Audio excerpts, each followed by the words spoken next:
Hai. Oops. Hai Sun. Hai Ben, Oke, Sun. boleh kamu perkenalkan nggak ke teman-teman yang nanti nonton video ini? Hai, nama saya Ruben Pelankahu. Saya seorang fotografer. Saya juga papa dari satu anak. Kamu asli mana Ben? Kalau aslinya sendiri sih Surabaya. Cuman orang sering tanya sih, kenapa kok ada Pelankahunya? Ya itu papa dari Manado. Gitu aja sih. Papa Manado, Mama? Mama dari Padang. Oh, berarti Wow. Sumatera. Yes, Padang. Mama Padang. Oke, jadi kamu sekarang sehari-hari sibuk ngapain? Kesibukan saat ini ya tetap motret. Tetap motret. Kebanyakan akhir-akhir ini sih masih personal project ya, karena ini baru bangun setelah 4 tahun istirahat motret. Dan ya ada kerjaan lain juga kayak bikin taman dan sebagainya gitu lah. Kamu tadi mention 4 tahun sempat berhenti motret ya? Yes. What happened at that time? 2018 ya mungkin banyak teman juga yang nggak tahu kalau waktu itu waktu anak saya lahir, saya ngalami stres. Kalau kata orang sih baby blues ya. Kalau kata orang baby blues, tapi menurut saya mungkin karena tuntutan profesi saya yang mengharuskan saya kayak sering pergi dan jauh dari anak, itu yang bikin saya stres sih sebetulnya. Kayak gitu. Lebih kepada karena kayak merasa kesepian sih. Gitulah. Oke, tapi boleh cerita sedikit nggak sebelum kamu berhenti 8 tahun yang lalu itu? 4 tahun. 4 tahun yang 4 lalu tahun. itu, kamu mulai suka motret kapan? Oke, awal motret tahun 2015 waktu masih di kelas 3 SMA. Nah, waktu itu 2000 berapa kan sorry? sorry kok 2015, 2005. 2005. 2005 itu start awal. Waktu itu iseng waktu masih SMA. Karena bingung ya. Waktu itu musim ini nih. Boleh nyebut merek nggak sih di sini? Boleh. Handphone Sony Ericsson K800 yang kameranya bagus banget loh. Oke. Nah itu, terus iseng waktu itu motretin teman baru punya pacar baru, terus tak fotoin gitu, tak posein, terus tak fotoin. Tapi ya memang nggak ada gambaran untuk kerja wedding sih dulu. Ya cuman waktu itu teman bilang, oh Ben, fotomu kok bagus kayak gitu.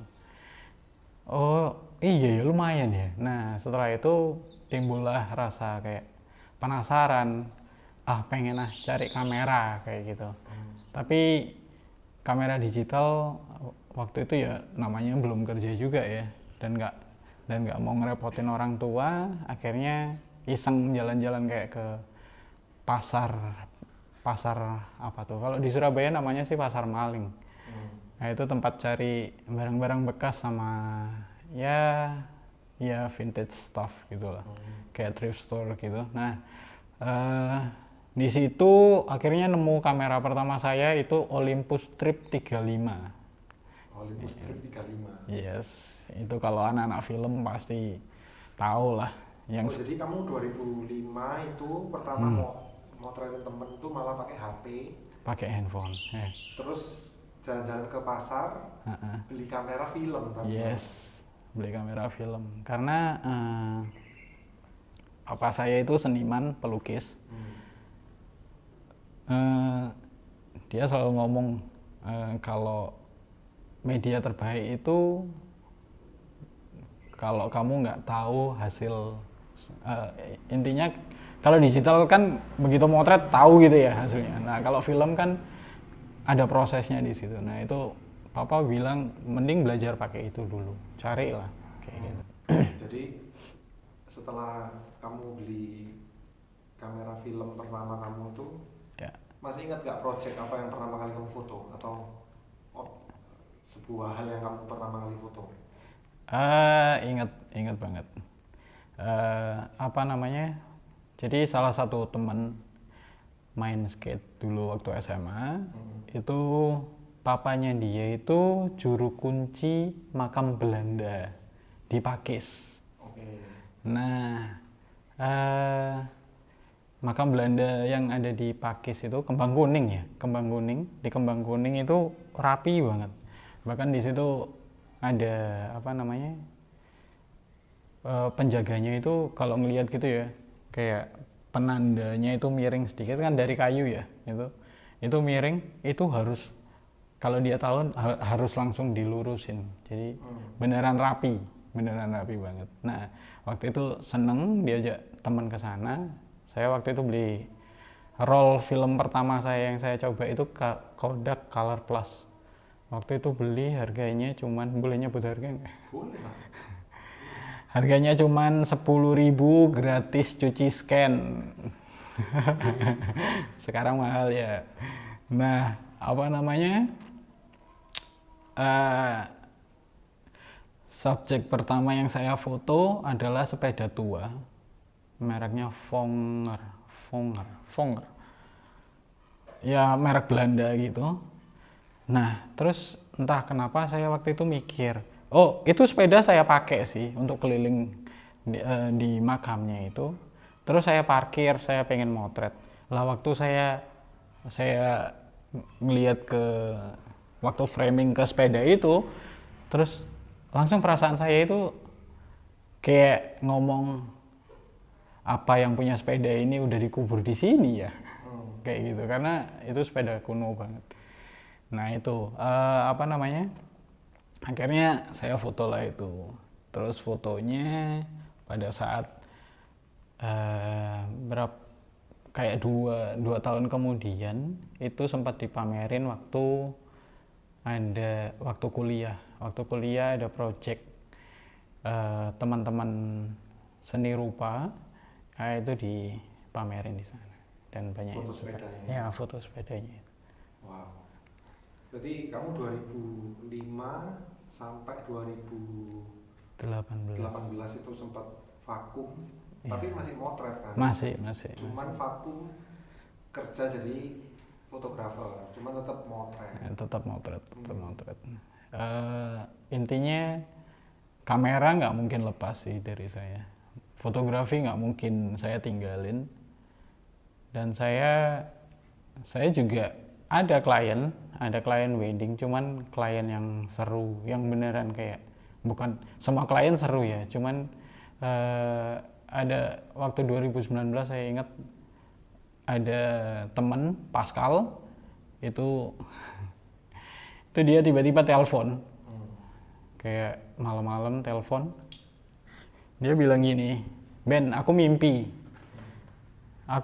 kamu motret di kawinanku di atas gunung di tanah Keva. Wah, merinding dong. Akhirnya dia bilang, kamu mau nggak motretin kita? Tapi ya gitu, harus berangkat ke Timur. Jadi tanah Keva itu di dekat perbatasan antara Timor Leste dan Timur. Ya, Timor Leste dan Timur. Oh ya, poin yang menarik buat aku, kamu bilang kamu tidak mungkin meninggalkan fotografi dan kamera dalam menjadi bagian dari hidupmu. Yes. Why? Ya, fotografi sendiri buat saya itu tuangan emosi. Terus jadi kamu kalau marah-marah kamu motret gitu? Ya mau marah, kayak mau sedih, mau lagi happy, ya itu motret itu kayak hal yang memang nggak bisa saya tinggalin sih. Mereknya dikeliatin. Oke. Yuk. Tadi habis break bentar ya. Ya. Enak nih kopinya.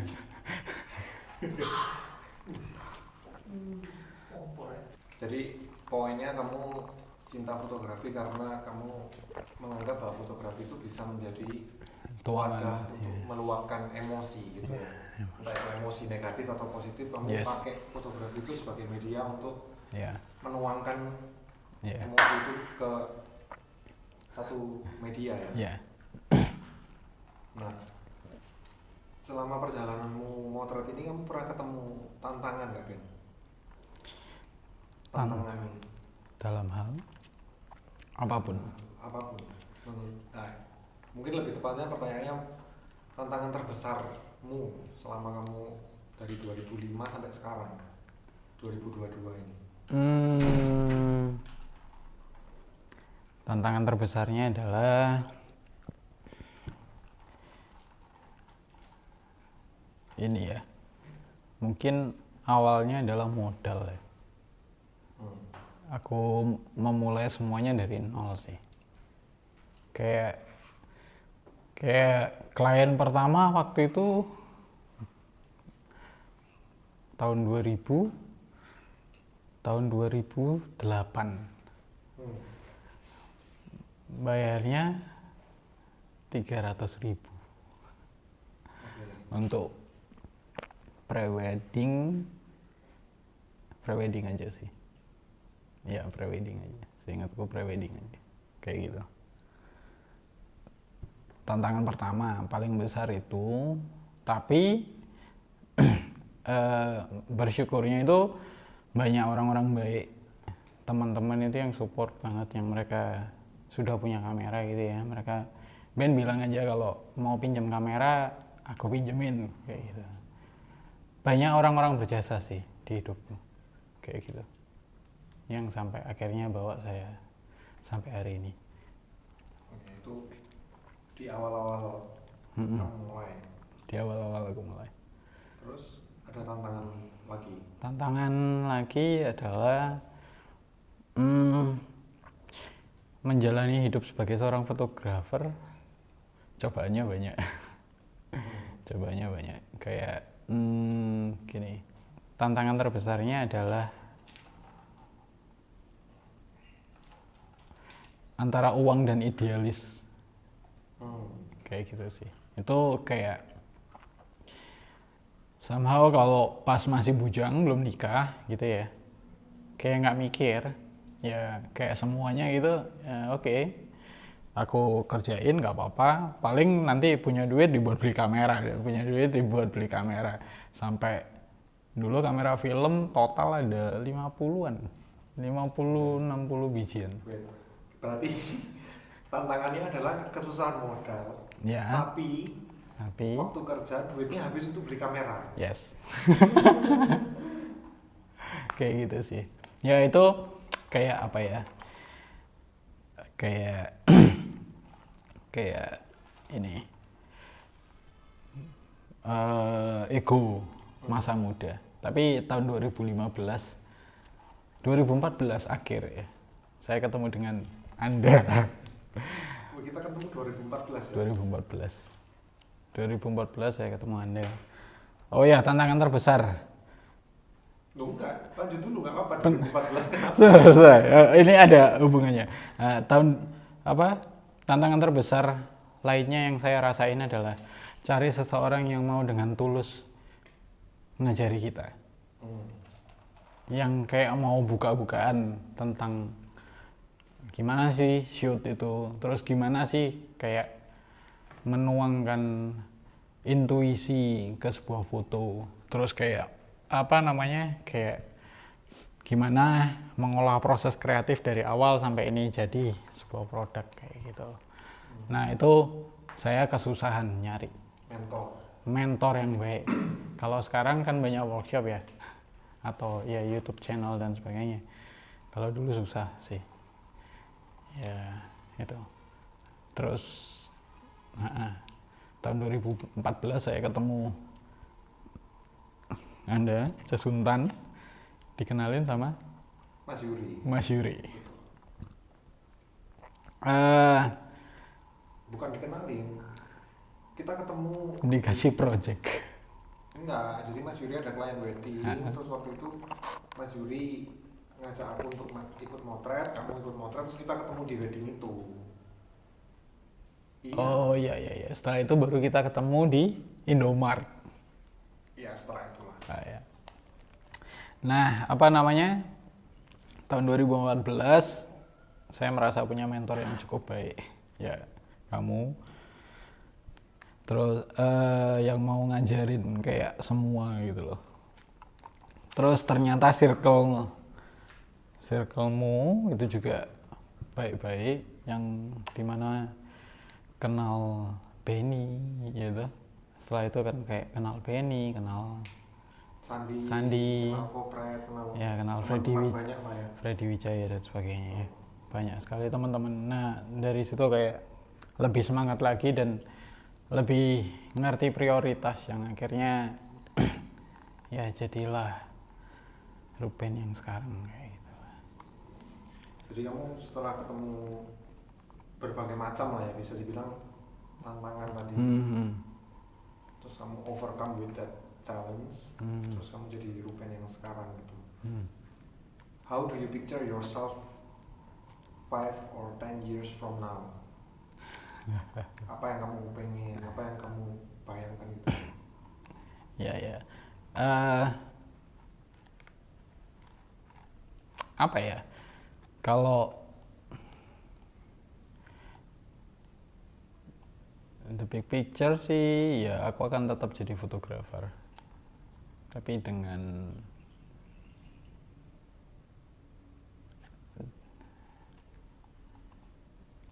pasti kayak bertumbuh, harus bertumbuh. Manusia itu harus seperti tanaman tumbuh ya, kayak gitu.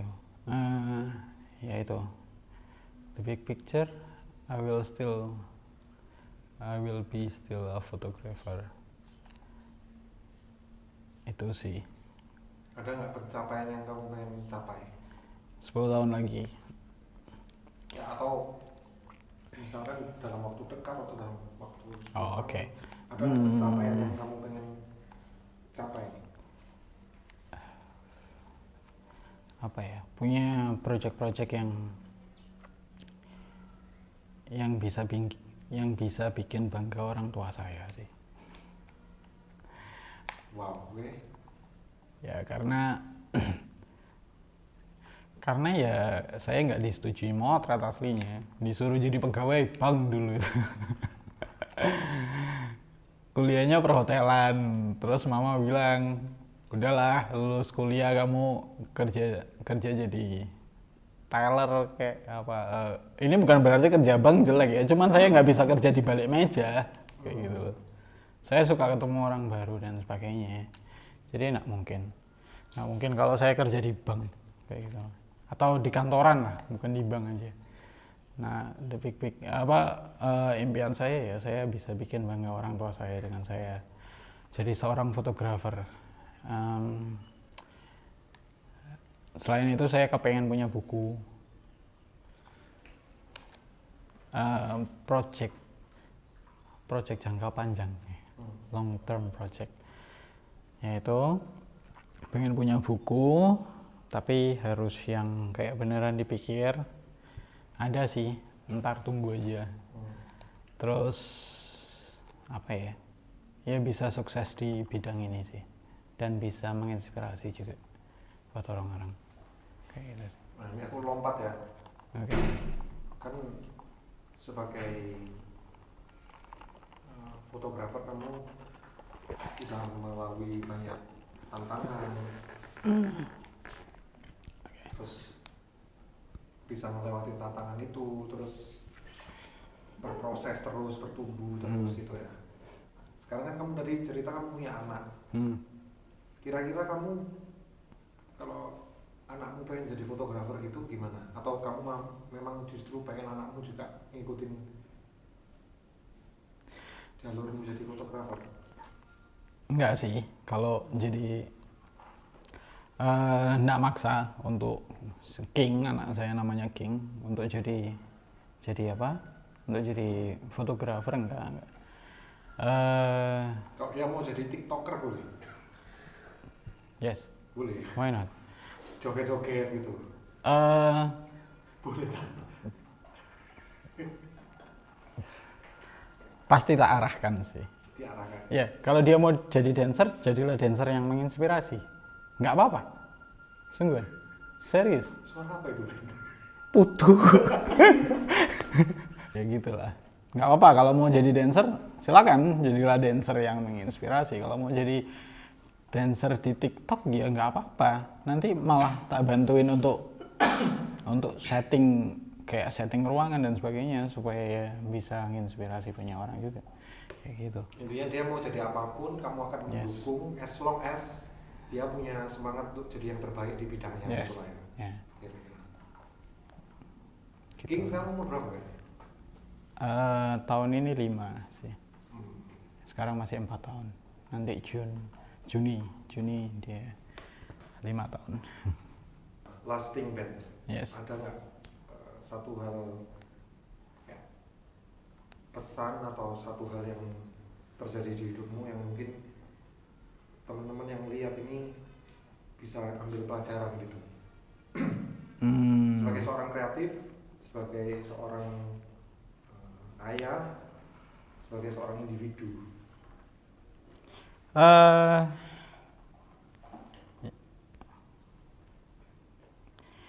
Apa ya yang bisa dipelajari?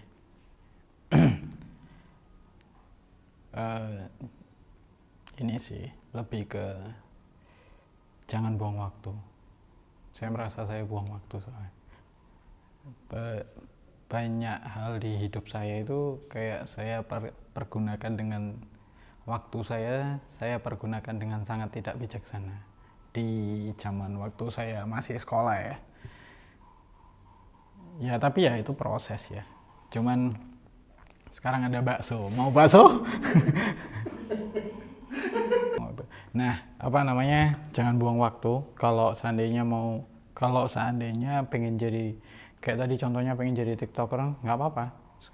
Kalau kalian sekalipun masih sekolah ini ya, kalau seandainya apa namanya? Kalian tahu kalian pengen sesuatu ya dikejar. Jangan sampai momennya hilang. Kayak gitu sih. Jangan sampai momennya hilang, terus ya fokus di sana. Kayak gitu. Lakuin apapun buat ngejar, ya, lakuin apapun untuk jadi yang terbaik. Tapi jangan melukai orang lain. Ya itu aja sih.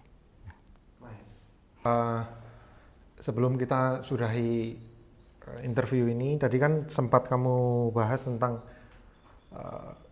salah satu tantangan terbesarmu selama kamu bekerja jadi fotografer ini adalah memilih di antara idealisme dan cari duit gitu. Ya.